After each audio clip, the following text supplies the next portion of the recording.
शांति नारायण नाम है इनका। 101 साल की दादी हैं। बेड से गिरे और इनका हिप की हड्डी टूट गई। ज़्यादा कॉम्प्लिकेशन किसी 100 साल के आदमी में है। हमारे लिए भी एक बहुत चैलेंज है और बहुत यूनिक केस है ये। फ्रैक्चर हुआ तब से तो ये मतलब पैर बिल्कुल नहीं उठा पा रही थी। इस एज में सर्जरी कोई भी सजेस्ट नहीं करता है, इसलिए 2-3 महीने से कम्प्लीटली बेड पे ही हैं। चलने लगे हैं बिना सर्जरी के, बिना किसी दवाई ज्यादा खाए, लेग लिम्ब लेंथ जो है वो डिस्क्रिपेंसी हो, जीरो तकलीफ है, आराम से खड़े हो गए। आई होप कि इनको बहुत अच्छे से हम रिहैब कर।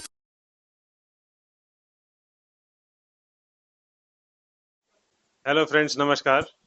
आज हम एक ऐसा केस देखने आए हैं, दिखाने चाहते हैं आपको, जो कि 101 साल की शांति नारायण नाम है इनका। 101 साल की दादी हैं जिनका हिप फ्रैक्चर हो गया और इनका आप एक्सरे देख पाएंगे स्क्रीन पे।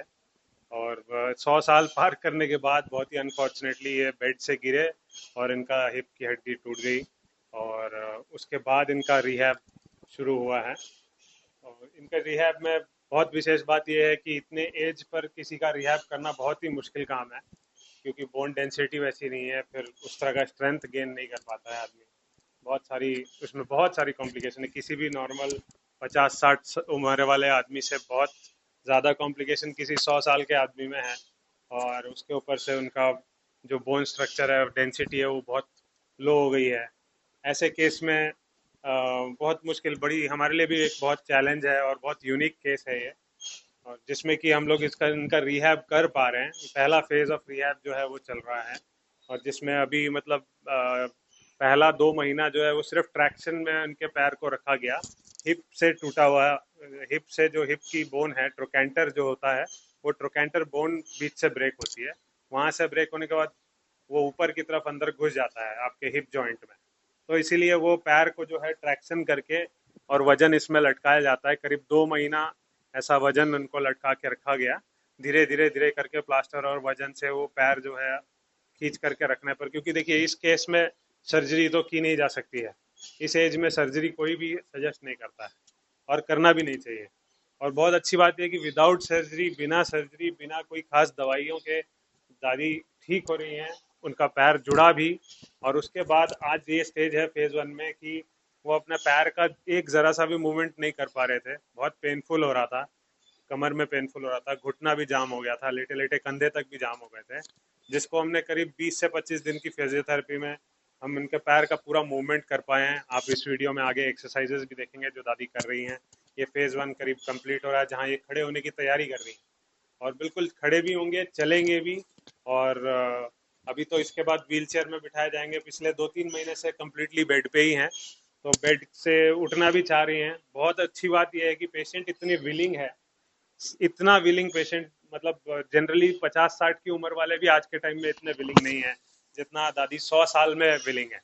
बस किसी भी पेशेंट को ठीक होने के लिए 2 बेसिक चीज़ें तो चाहिए ही चाहिए। सबसे पहले कि पेशेंट विलिंग हो। सबसे पहले जरूरत यह है कि पेशेंट की इच्छा होगी भाई वो खड़ा हो सके। वो चाहती है कि हाँ हम खड़े हों, हम चलें। ये बहुत बहुत बड़ी जरूरत है, सबसे पहली जरूरत है। क्योंकि अगर पेशेंट ही मना कर दे एक एज में, तो फिर आदमी कुछ नहीं कर सकता। लेकिन इनका बहुत सपोर्ट है, बहुत कोऑपरेटिव हैं, सब एक्सरसाइजेस बहुत डेडिकेटेडली करती हैं, मेरे जाने के बाद भी करती हैं। और हमेशा अगले दिन मैं आता हूँ तो देखता हूँ कि बहुत अच्छा किया हुआ है, अगले दिन हम अच्छा रिजल्ट पाते हैं। बहुत अच्छा इनका रिहैब चल रहा है। और दूसरा ज़रूरत जो किसी भी पेशेंट को होती है वो होता है कि टाइम पे काम हो, जो इस केस में किया गया है बहुत अच्छे से, बहुत समय पर। घर में भी जितने भी सभी लोग हैं वो बहुत सपोर्टिव हैं, बहुत अच्छे से उन्होंने ध्यान दिया। टाइम पे ट्रैक्शन, फिर टाइम पे फिजियोथेरेपी। देखिए बिना सर्जरी के, बिना किसी दवाई ज़्यादा खाए, इनको उस तरह से हम लोगों ने स्ट्रेंथ भी मेंटेन करके रखा, इनका फॉर्म भी नहीं गिरने दिया। और टाइमली हो रहा है, इसलिए अब मान लीजिए 4-6 महीना बेड पे रह जाएं, फिर कोई बोले कि नहीं अब करना है, तो उस टाइम तक मसल्स भी पूरी चली जा चुकी होंगी, बहुत डाउन हो जाता है, फिर आदमी वहां से उठना बहुत मुश्किल काम है। जबकि यहाँ से करना बहुत, मतलब टाइम पे किया गया काम बहुत अच्छा आसानी से हो जाता है ना। तो ये इस तरह की चीज़ है। दादी का बहुत कॉपरेशन है, बहुत अच्छे से एक्सरसाइजेस करती हैं। आप अभी एक्सरसाइज का वीडियो देखोगे। और इनका पैर का मूवमेंट इतना ऊंचा ऊंचा अभी ये उठा ले रही है। 1 2 3 4 5, 1 2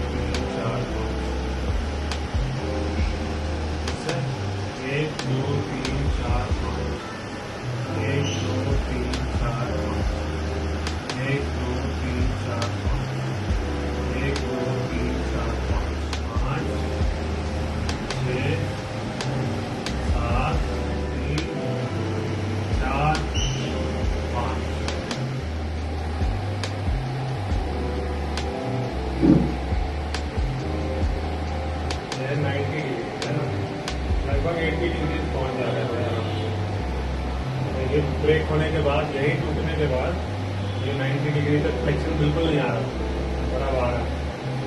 और अब घुटने के लिए हम लोग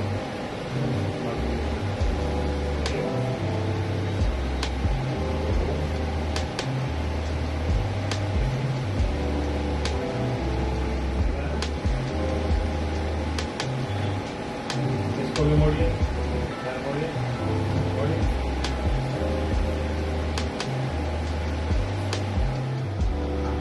एक, दो, तीन, चार, पाँच। 1, 2, 3, 4, 5। पूरा सीधा करना है। हाँ, एक नीचे, फिर उठाइए, 2, फिर 3, 4, 2, 3, 4, 5, 6। अब उठाना है यहाँ से, उठाइए। 1, 2, 3, 4, 2, 3, 4। बहुत अच्छा है। 5। बैठने का प्रोसीजर है। एक ये बड़ा सिंपल जुगाड़ जो है हमने लगाया है, ये रस्सी बेड में बांधी हुई है, जिससे दादी अपने आप ही उठ करके बैठ जाती है। बैठिए, पकड़िए, आराम से बैठिए, उठ करके। उनको नहीं भी छुए तो भी आराम से वो बैठ सकते हैं। तो ये एक बहुत ही सिंपल तरीका है जिससे पेशेंट के उठने बैठने का आसान होता है। हाथ पीछे कर लीजिए, हाथ पीछे कीजिए, इसको छोड़ करके एक हाथ छोड़िए, पीछे रखिए, पैर नीचे, पैर घुमाइए इस तरफ। हाँ, ये पहले बिल्कुल नहीं आ रहा था, अब पैर के मूवमेंट के बाद वो अपना ऐसे घुमा करके आराम से बैठ पाए। बस आप दोनों हाथ आराम से आगे कर लीजिए और थोड़ा आगे आ जाइए। 3, 4, 5, 6, 7, 8, 9, 2, 3, 4। इसमें देखिए बिल्कुल भी मूवमेंट नहीं था। हिप जब फ्रैक्चर हुआ तब से तो ये मतलब पैर बिल्कुल नहीं उठा पा रही थी। पैर का एकदम जरा सा भी मूवमेंट नहीं था, फ्लिकर था बहुत कम, सिर्फ मसल हिलती हुई दिखती थी। अभी जो आज उठा सकती हैं वो भी 1 किलो वजन के साथ, वो कितना ऊंचा है वो देखिए। उठाइए, इसको उठाइए पूरा, ये, और अब इसको उठाइए, ये, फिर इसको, फिर इसको, फिर इसको यहाँ पे, फिर 3, 4, 5। ठीक है। अभी पिछले 2 दिन से खड़े भी हो रहे हैं एक पैर पे, अभी तक फुल वेट बेयरिंग फेज नहीं आया है। अभी तो विदाउट वेट बेयरिंग इस पैर पे हम अभी खड़ा करा रहे हैं। तो कैसा लग रहा है आपको? कैसा लग रहा है? पहले से मजबूत लग रहा है कि कमजोर लग रहा है? देखिए आप टीवी में आने वाले हैं, बताइए कुछ। आप टीवी में आएंगे, कुछ बताइए। सारी परेशान, क्या बोलूं, आदि कुछ भी नहीं बोलते, बहुत कम बोलते हैं, बहुत कम बातचीत। मुझे लग रहा है कि नहीं बोलने से भी पावर बचा के रखा है। 101 साल ठीक हो रहे हैं हम। कैसा आपको लग रहा है? चलने लगेंगे जब चलने लगेंगे, बिल्कुल चलने लगेंगे। चप्पल में पैर, चप्पल में पैर, हाँ, तो पीछे। बस अब आप धीरे धीरे इस पे लोड नहीं डालना है, धीरे धीरे इस पे खड़ा होना है। खड़े होइए, तो खड़े होइए, ये बहुत बढ़िया। देखिए तो यही तो हम लोग पिछले 2 दिन से बोल रहे थे, एकदम बहुत बढ़िया आप खड़े हुए हैं। एक लेग पे खड़े हुए हैं। कितने महीनों के बाद? बेड से आगे आइए थोड़ा सा। नहीं ठीक है, बेड में भी ठीक है, कोई प्रॉब्लम।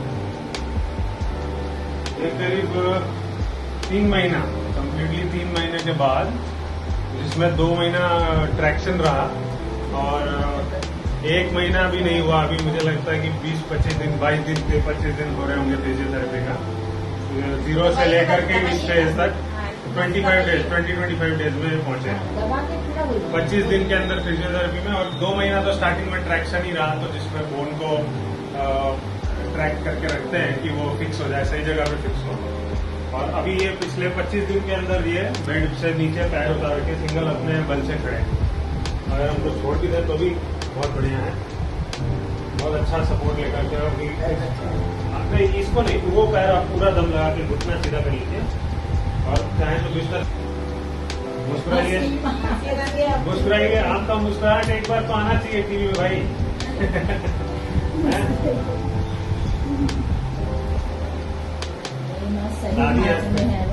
देखिए तीसरे दिन, आज हम तीसरे दिन खड़ा कर रहे हैं, तो पहले 2 दिन जितना था आज और भी नहीं है, 0 तकलीफ है, आराम से खड़े हो रहे हैं। देखिए बिना सपोर्ट के हम लोग पहले लगे हुए थे, अभी कुछ नहीं करना है। इसी तरह आप सीख जाइए। पैर उठाइए, पैर उठाइए, पूरा ऊपर, पूरा ऊपर, पूरा ऊपर उठाइए, बैठ के ऊपर, बैठ के ऊपर, सरक जाइए, पीछे सरक, पैर उठा के ऊपर रख देना है, यहाँ कमर से उठाना है, ये फिर इसको उठा करके ये, अब उधर खिसका दीजिए और खिसका दीजिए और खिसका दीजिए, बस अब लेट जाना धीरे धीरे धीरे। और आज दूसरा तीसरा दिन है जब उनको सिंगल लेग स्टैंड्स पे हमने खड़ा किया है, एक पैर के बल पे ये खड़े भी हुए आज। तो कल और परसों ट्रायल किया गया था, आज तो बहुत अच्छे से खड़े हो पाए हैं। तो लगभग फेज 1 कंप्लीट हो गया। सेकेंड फेज में हम अब इनको व्हील चेयर पे बिठाएंगे और फिर ये आगे पीछे बाकी मूवमेंट, बेड मोबिलिटी और चेयर मोबिलिटी इनकी आएगी। चेयर मोबिलिटी और बेड मोबिलिटी सेकेंड फेज होता है। थर्ड फेज में फिर इनको खड़ा भी कराएंगे। इनके हिप के टूटने से प्रॉब्लम ये है कि पैर की जो साइज है वो थोड़ा सा अप डाउन हुआ है, तो उसको एडजस्ट करने के लिए थोड़ी सी सपोर्टिव चप्पलें उस तरह से बनाई जाती हैं जिनका हिप छोटा हो जाता है। और बिना सर्जरी के जिनकी हीलिंग होती है उनके लिए ऐसा होता है अधिकतर केसेस में कि लेग लिम लेंथ जो है वो डिस्क्रिपेंसी हो जाती है, थोड़ी अप डाउन हो जाती है। तो उसके लिए एक बेसिक सिंपल सपोर्ट देने से दोनों हिप बराबर लेवल पे आ जाते हैं और पेशेंट बहुत आराम से चल पाता है। आई होप कि हमारे लिए भी ये चैलेंज ही है और भगवान की कृपा है कि वो इतना अच्छा चल पा रही हैं। और आई होप कि इनको बहुत अच्छे से हम रिहैब कर सकें और ये दोबारा अपने घर में पूरी तरह घूमें और कहीं भी घूमने आ जा सकें, जिससे हम भी बहुत मतलब मेरे लिए भी और हम सबके लिए बहुत अच्छा ये रिजल्ट रहेगा। आगे आपको फिर दूसरे फेज में दूसरा वीडियो दिखाएंगे और तीसरा फेज भी दिखाएंगे। Thank you.